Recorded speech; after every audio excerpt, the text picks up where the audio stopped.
me semble souvent que les Africains ont peur d'être indépendants.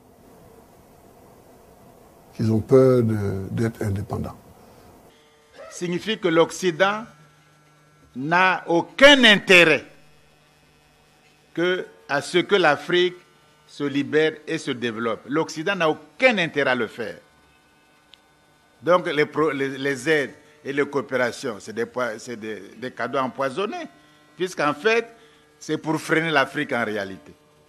Qui aura l'Afrique dominera le monde. On crée des mots comme mondialisation, émergence, développement, dialogue, et ça éblouit un peu les Africains, hein, puisque c'est aussi la langue étrangère.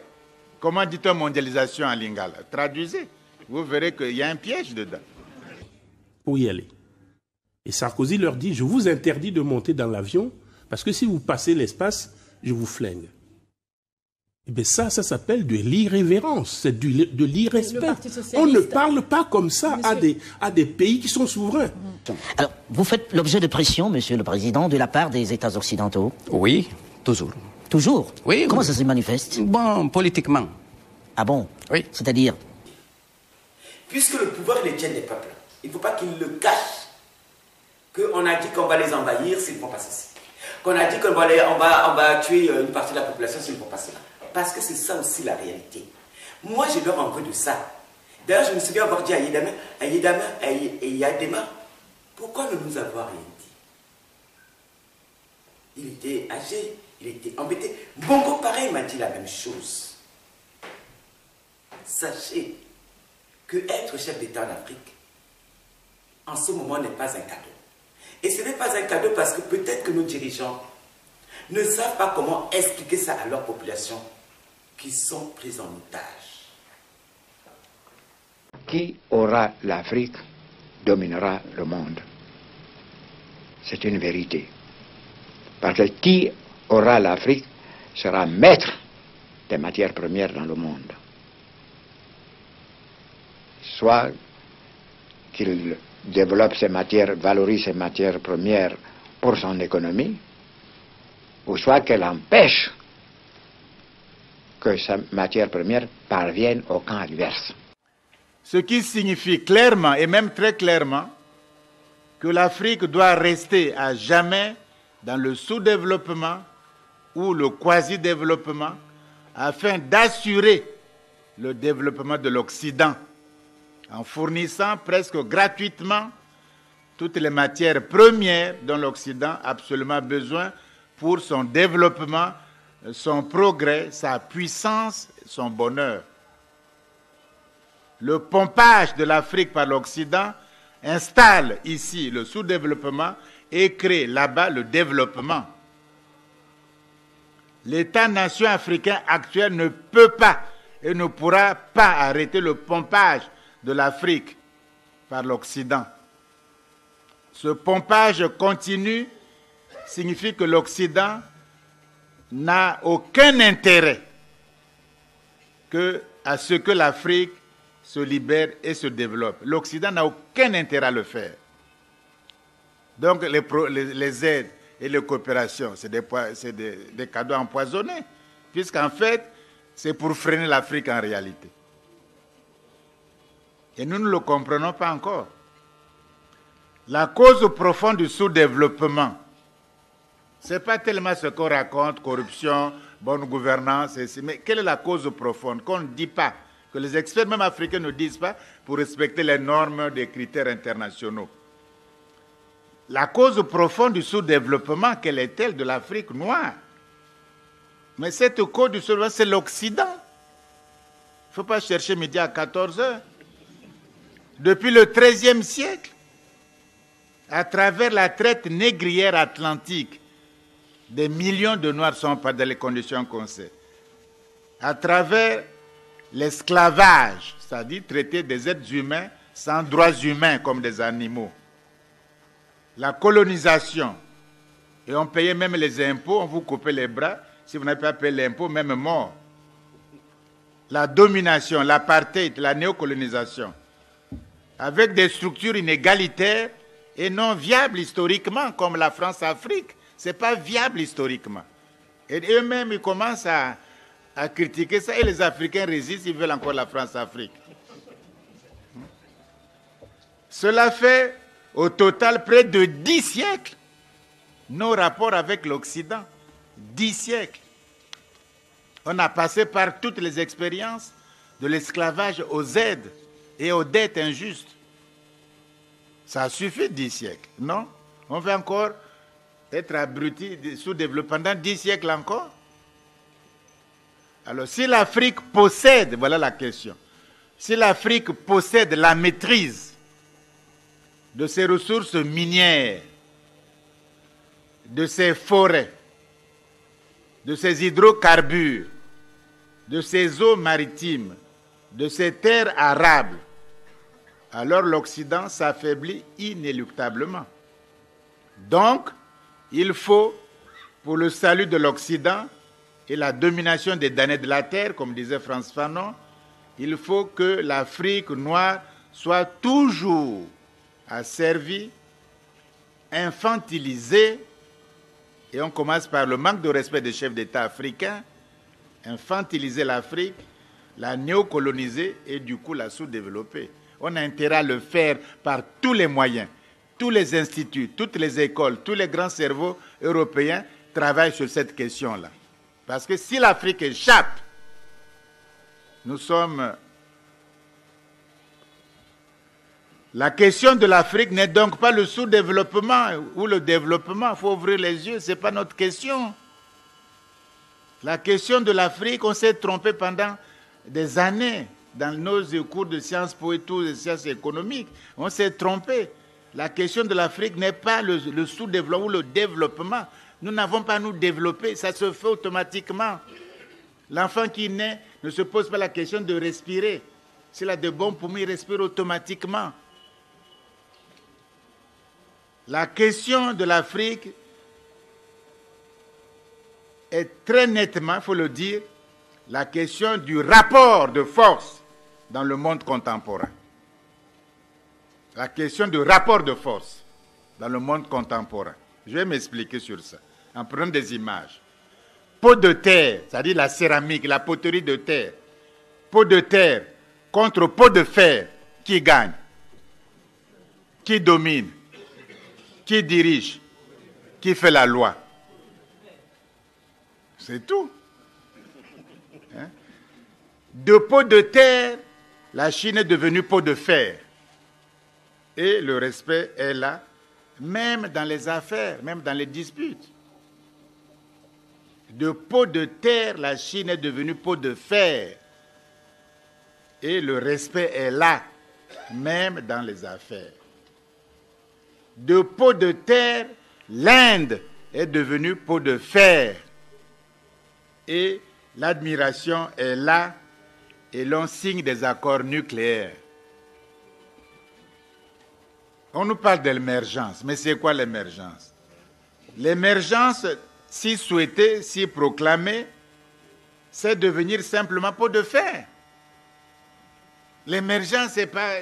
il faut être pot de fer. C'est pas chanter à la gloire de l'émergence, être pays émergent. Ça veut dire quoi? C'est encore une ruse de l'Occident. L'émergence, pour nous, c'est devenir pot de fer. Ça doit être clair. L'émergence que tous nous souhaitons, que tous nous proclamons, c'est devenir simplement pot de fer. C'est tout, c'est pas autre chose. Tant que l'autre ne respecte pas votre dignité, vous n'êtes que pot de terre. Même s'il loge dans vos hôtels, il vous remercie, etc., mais il vous prend pour un pot de terre. Même si vous lui ferez de champagne, le banquet, il vous prend toujours pour pot de terre. Toutes les géopolitiques et les géostratégies du monde contemporain montrent que les nations, les États, les peuples ont changé d'échelle.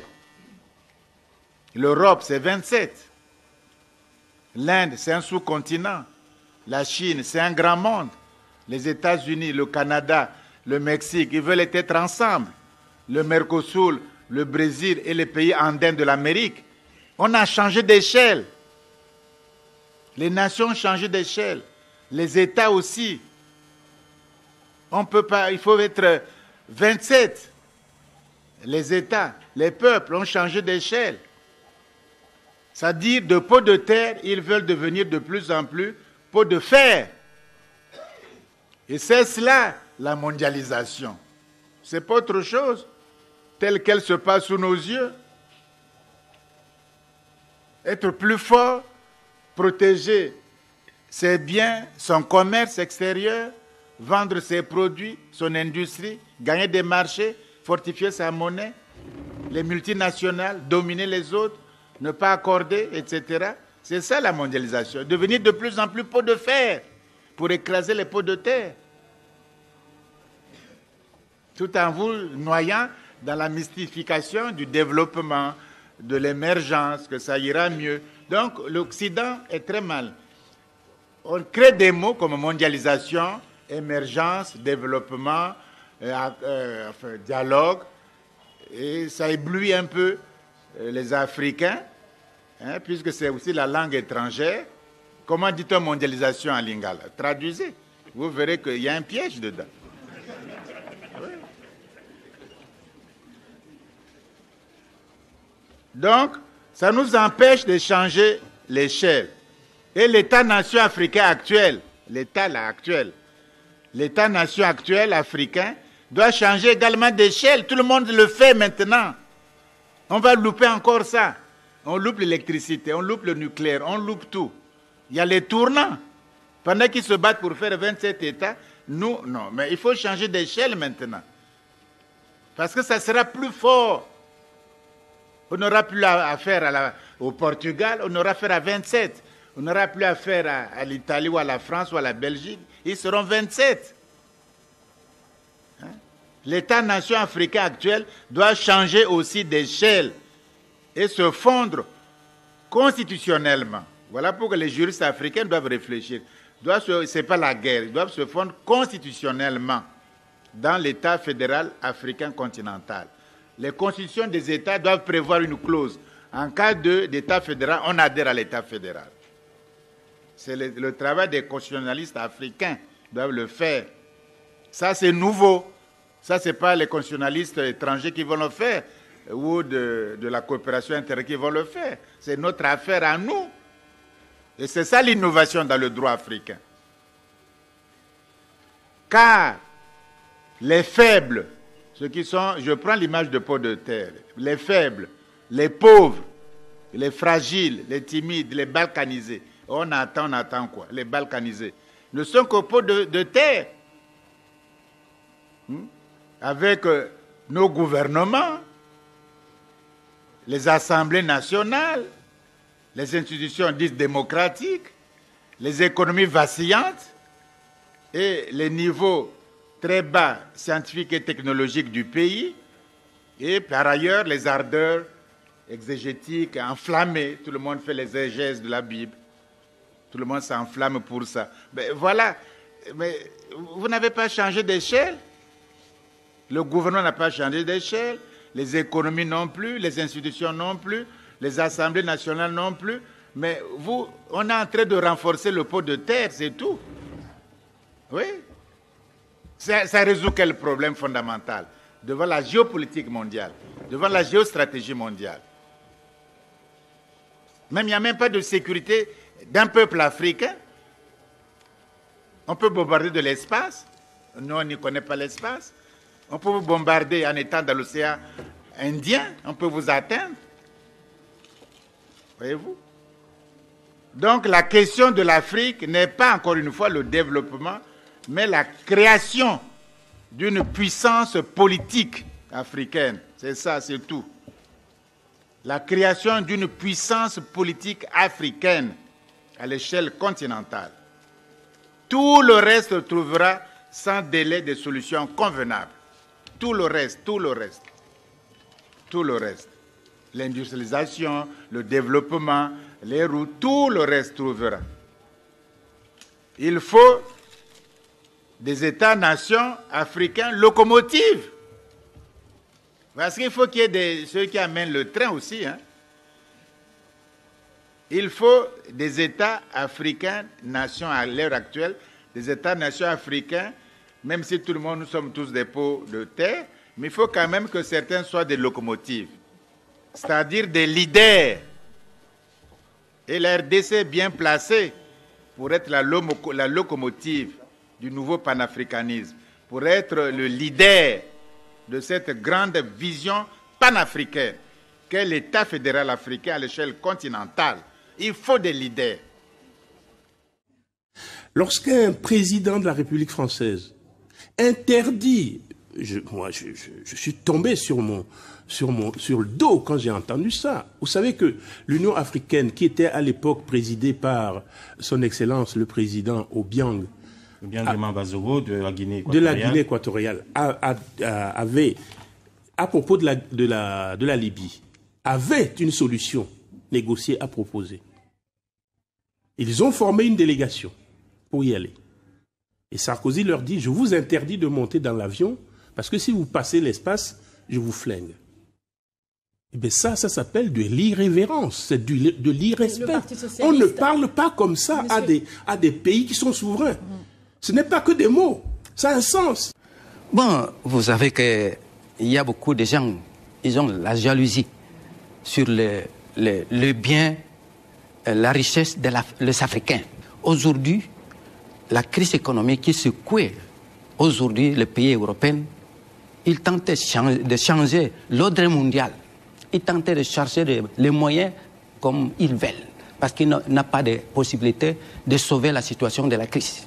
Aujourd'hui, voyez-vous le problème de la Libye. On a réparti les revenus pétroliers.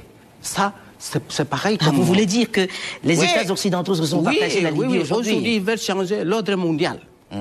Ils se sont retrouvés la Libye pour trouver la richesse. C'est le problème qui arrive. Ça, la complicité que la Guinée équatoriale a, parce que la Guinée est un pays riche. Il y a certains États ou certains organismes ou entreprises qui ont besoin de la richesse de la Guinée équatoriale. Vous les connaissez? Non, je ne peux pas parler. Non, mais on a souvent dit que vous faisiez... C'est l'intention. C'est l'intention. Alors, vous faites l'objet de pression, Monsieur le Président, de la part des États occidentaux? Oui, toujours. Toujours? Oui. Comment ça se manifeste? Bon, politiquement. Ah bon? Oui. C'est-à-dire, par exemple, comme les biens mal acquis, par hasard? Bon, le problème des biens mal acquis, c'est récent. C'est récent. Oui, toujours, j'ai des pressions. Avec certains pays, l'ancienne puissance coloniale, peut-être je suis aujourd'hui comme membre des pays de CEMAC. Il y a la beaucoup communauté de choses. économique et monétaire d'Afrique centrale. Oui. Parce que la Guinée équatoriale tente d'imposer une situation pas pour avoir la transparence dans la situation de CEMAC. Parce qu'il n'y a pas de transparence. Dans la gestion des institutions de la CEMAC, oui, la communauté économique et monétaire d'Afrique centrale. Par exemple, les mêmes banques centrales, les revenus, c'est-à-dire les intérêts, ne correspondent pas à les Africains. Ah bon? Oui. Mais qui les détourne, ces revenus? Je ne sais pas. Monsieur le Président, vous avez une idée. Non. Vous avez une idée. C'est l'ancienne puissance colonisatrice, la France? Oui, les puissances oui. La France, entre autres. Vous savez que j'avais une discussion avec le président Chirac, parce que j'avais mis notre moyen économique à un banc américain. On m'avait accusé d'avoir violé la convention, la règle de CEMAC. J'étais obligé d'apporter tout notre l'argent. Votre trésor. Oui, mais j'ai demandé l'intérêt pour pouvoir gérer bien le fonds de la Guinée équatoriale. Éclairez mon ignorance, Monsieur le Président. Comment la France intervient dans la CEMAC, dans la Banque des États d'Afrique centrale? Vous savez que la France aussi, c'est un pays membre de CEMAC. Oui, parce que la protection de la Guinée, la monnaie, est garantie par la France. Est garantie pour la France. Parce que la France, il y a des bénéfices aussi. Et elle tire de gros bénéfices? Oui, c'est ça. Beaucoup trop pour vous? Je crois que je parle seulement pour le fonds de la Guinée équatoriale. Je ne peux pas toucher les autres pays. Et maintenant, vous avez droit au chapitre puisque vos fonds sont importants au sein de cette Banque des États d'Afrique centrale. C'est le problème. C'est pour ça que vous avez demandé la rotation? Oui, c'est le problème. J'ai demandé la rotation. Aujourd'hui, le gouverneur, c'est la Guinée équatoriale. C'est un citoyen de la Guinée équatoriale. Ça, il ne plaît pas plusieurs gens, étant membres de CEMAC, que la Guinée soit le pays qui retient aujourd'hui le gouverneur. Parce que le gouverneur, il tente d'imposer la règle de transparence. il me semble souvent que les Africains ont peur d'être indépendants. Ils ont peur d'être indépendants. Par exemple, je suis en train d'étudier avec le président Bian comment faire pour créer au niveau de l'Afrique une banque d'investissement. Les Africains ont les moyens d'avoir une banque qui soit totalement indépendante des autres. Bon, on n'est jamais totalement indépendant dans le monde éclaté où nous vivons, mais je veux dire de prendre l'initiative. De prendre l'initiative. Au lieu d'être tout le temps dans une politique de mendicité, nous pouvons prendre des initiatives nous-mêmes. Bon, là-dessus aussi nous sommes d'accord. Donc, aujourd'hui, je pense que notre appartenance à l'Afrique, qui est le continent le moins développé du monde, doit s'exprimer en termes très concrets. Et tant que nous ne prenons pas en main notre indépendance et notre capacité à agir nous-mêmes, nous ne nous en sortirons pas. Moi, je connais l'histoire des chefs d'État qui m'ont raconté qu'ils ne sont pas là, ils ne sont plus la paix à leur âme, parce qu'ils voulaient créer une monnaie africaine, notamment Eyadema. Il a voulu, quand ils sont réunis pour créer une monnaie africaine, on est venu l'enlever chez lui. On a menacé d'assassiner tous ses enfants. Ça, il faut savoir ce qui se passe. Donc, voilà pourquoi nous nous battons. La bataille que nous faisons depuis, c'est telle que nous continuons. Parce qu'en fait, c'est une bataille qui prend des formes différentes selon les moments, mais en fait, c'est la même bataille. C'est la liberté contre l'asservissement. C'est la liberté contre l'asservissement. Bon, bien sûr, est-ce qu'on peut dédouaner, malgré tous les problèmes que l'Afrique a eu là, que tout le monde reconnaît, dédouaner certains dirigeants qui finalement, par leur couardise, ont quelque part aussi une responsabilité? Ce que je pourrais reprocher aux dirigeants africains, c'est de ne pas être sincères envers leur peuple. J'estime que les peuples sont matures pour comprendre que quand ils sont menacés, il vaut mieux le leur dire. Puisque le pouvoir les tient des peuples, il ne faut pas qu'ils le cachent. Qu'on a dit qu'on va les envahir s'ils ne font pas ceci. Qu'on a dit qu'on va tuer une partie de la population s'ils ne font pas cela. Parce que c'est ça aussi la réalité. Moi, je leur en veux de ça. D'ailleurs, je me souviens avoir dit à Eyadema, pourquoi ne nous avoir rien dit? Il était âgé, il était embêté. Bongo, pareil, m'a dit la même chose. Sachez que être chef d'État en Afrique, en ce moment, n'est pas un cadeau. Et ce n'est pas un cadeau parce que peut-être que nos dirigeants ne savent pas comment expliquer ça à leur population qui sont prises en otage. Même souvent, on se plaint de certains marchés qu'on leur donne. Et on ne comprend pas pourquoi on le leur donne. Mais sous la menace. Sous la menace. Et vous pouvez même quelquefois penser que c'est parce que votre dirigeant ne vous aime pas. Non. C'est parce qu'il essaie de protéger. Et ils croient dans leur tête, souvent, qu'il vaut mieux ne pas inquiéter les populations.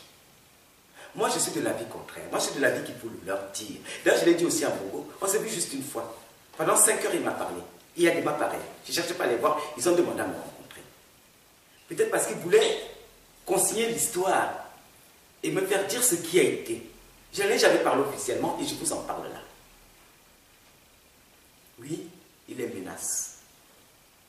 Et quel que soit le dirigeant que nous aurons demain, tant que les Africains, malgré les divergences que nous pouvons avoir les uns avec les autres, je dis bien malgré, on peut ne pas avoir les mêmes opinions que Ouattara, que Biya, que Mbongo, que Goodluck, que je ne sais point qui, d'autres sur le continent.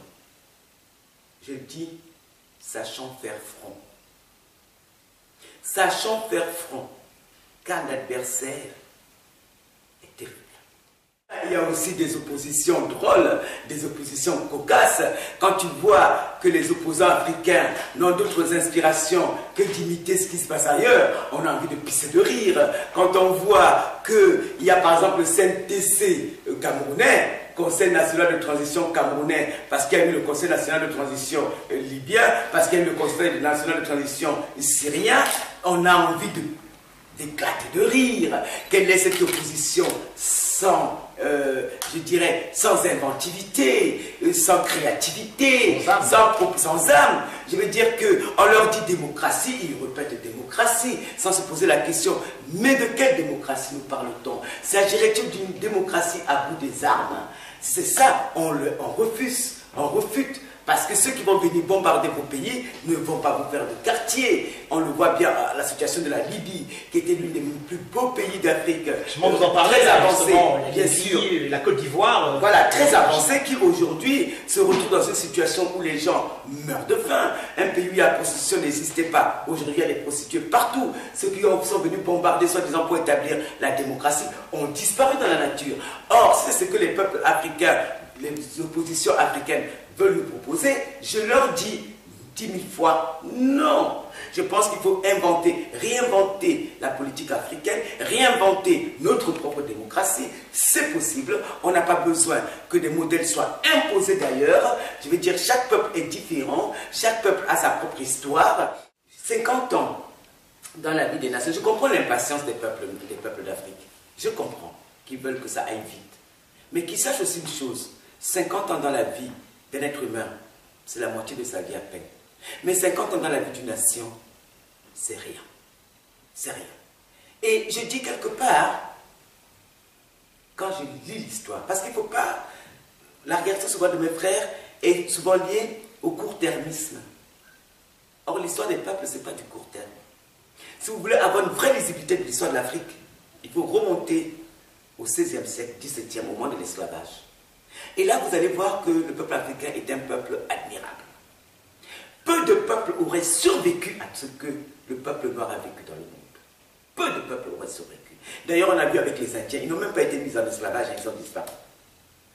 Les Africains ont vécu cela, à savoir que on a pris leur force, parce que les gens qu'on envoyait de l'autre côté de l'Atlantique, ce n'étaient pas les plus faibles. Hein. D'ailleurs, regardez même la constitution des Noirs américains, c'est des costauds. Hein. C'est-à-dire que c'est une sélection. Ils prenaient parmi les Africains ce qui avait de plus fort selon, ce qui avait de plus intelligent, ce qui avait de plus beau. Et ça s'est chiffré à des centaines de millions de personnes.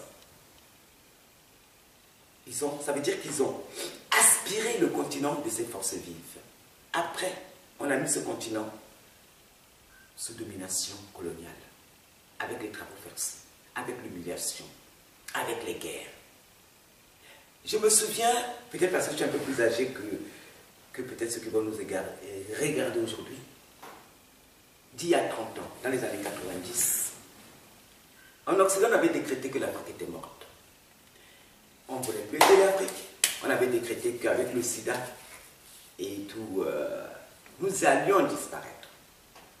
Là, je vous fais un témoignage vécu. Et j'étais très jeune à l'époque, désespéré. J'allais à l'Assemblée nationale faire les pieds de grue, supplier des députés français pour qu'ils nous viennent en aide. Et je me souviens qu'ils m'envoyaient tous paître en me disant « Ah, jeune femme, laissez-nous tranquille. Votre peuple est mort, c'est fini. Nous, on va à l'Est. » Ce sont des réponses que j'ai reçues des députés français. Pas une fois, des dizaines de fois. Et vous savez, je suis assez têtu. Et j'étais désespéré et je disais « On ne va pas mourir, on ne va pas mourir. » 30 ans plus tard, il y a près d'1 milliard d'Africains. C'est-à-dire qu'on a survécu. On a survécu et c'est énorme. Bien sûr que tout n'est pas parfait. Bien sûr que tout est perfectible. Bien sûr.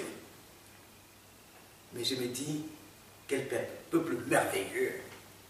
Arrêtons de baisser la tête. Même les Occidentaux n'auraient pas survécu à ce que nous avons vécu. On a survécu à tout. Et aujourd'hui, j'entends les mêmes qui vont vouloir repartir faire des guerres en Afrique pour happer les matières premières. J'entends les mêmes qui disent que l'Afrique est le continent de l'avenir. Les mêmes, qui, nous ayant abandonnés, nous n'oubliez jamais que les dirigeants qui sont là ont été confrontés à un moment difficile.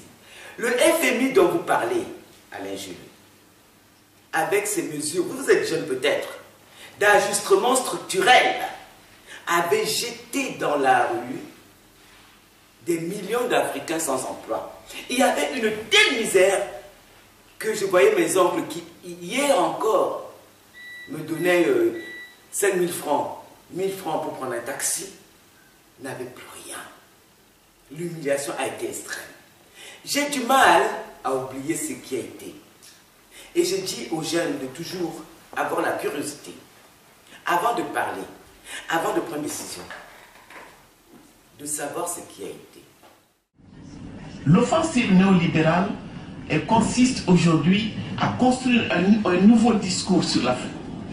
Un discours mensonger, mais qui marche, qui consiste à nous dire, vous savez, jusqu'en 2007, l'Afrique, ça ne marchait pas, mais depuis 2007, il y a un taux de croissance de 5%.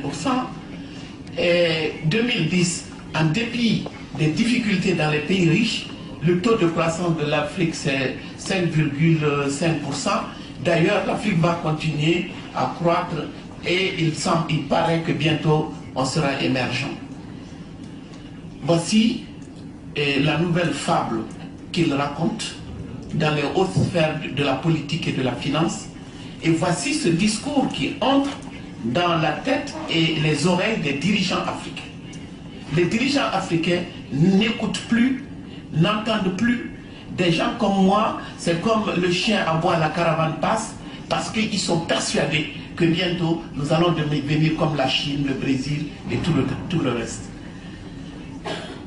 C'est excessivement grave, parce que cela veut dire que, et on n'a rien réglé, mais de but en blanc, on nous laisse entendre que le besoin colossal de matières premières de la Chine est une chance pour l'Afrique.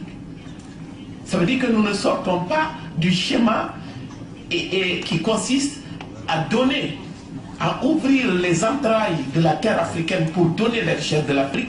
On ne sort pas de ce schéma. On change seulement d'interlocuteur. C'est même pas d'interlocuteur. On appelle cela un développement.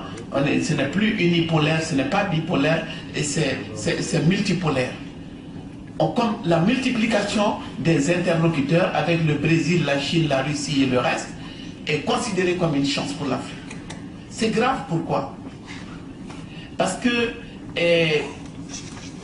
on n'a pas réglé le problème du paradigme, on n'a pas questionné le paradigme, on ne l'a pas remis en question, mais on nous invite à entrer là-dedans, mais seulement à engranger de l'argent pour des ressources dont la surexploitation débouche sur une catastrophe écologique. On est déjà dans la catastrophe écologique, mais on demande à l'Afrique d'entrer dans ce schéma-là pour continuer à offrir l'uranium, le pétrole, le coltan, l'or dont les autres ont besoin. Donc la grande bataille qui s'annonce entre l'Occident et l'Orient, entre les États-Unis et la Chine, bien sûr l'Europe cherche sa place là-dedans, mais ça c'est un autre débat. Donc c'est cette bataille qui s'annonce. On demande à l'Afrique d'être présente pour offrir aux demandeurs des matières premières ce dont ils ont besoin. Alors, et l'illusion de l'émergence de l'Afrique, les pays qui émergent, le Brésil, la Russie, l'Inde, la Chine, quand on regarde la dimension, c'est des sous-continents ou des continents. Nous sommes 53 micro-États, des petits États qui n'ont pas réussi à faire la paix à l'intérieur, qui n'ont pas réussi à surmonter les problèmes de frontières, mais à qui on fait miroiter le fait que rien que la simple organisation des élections, c'est la démocratie.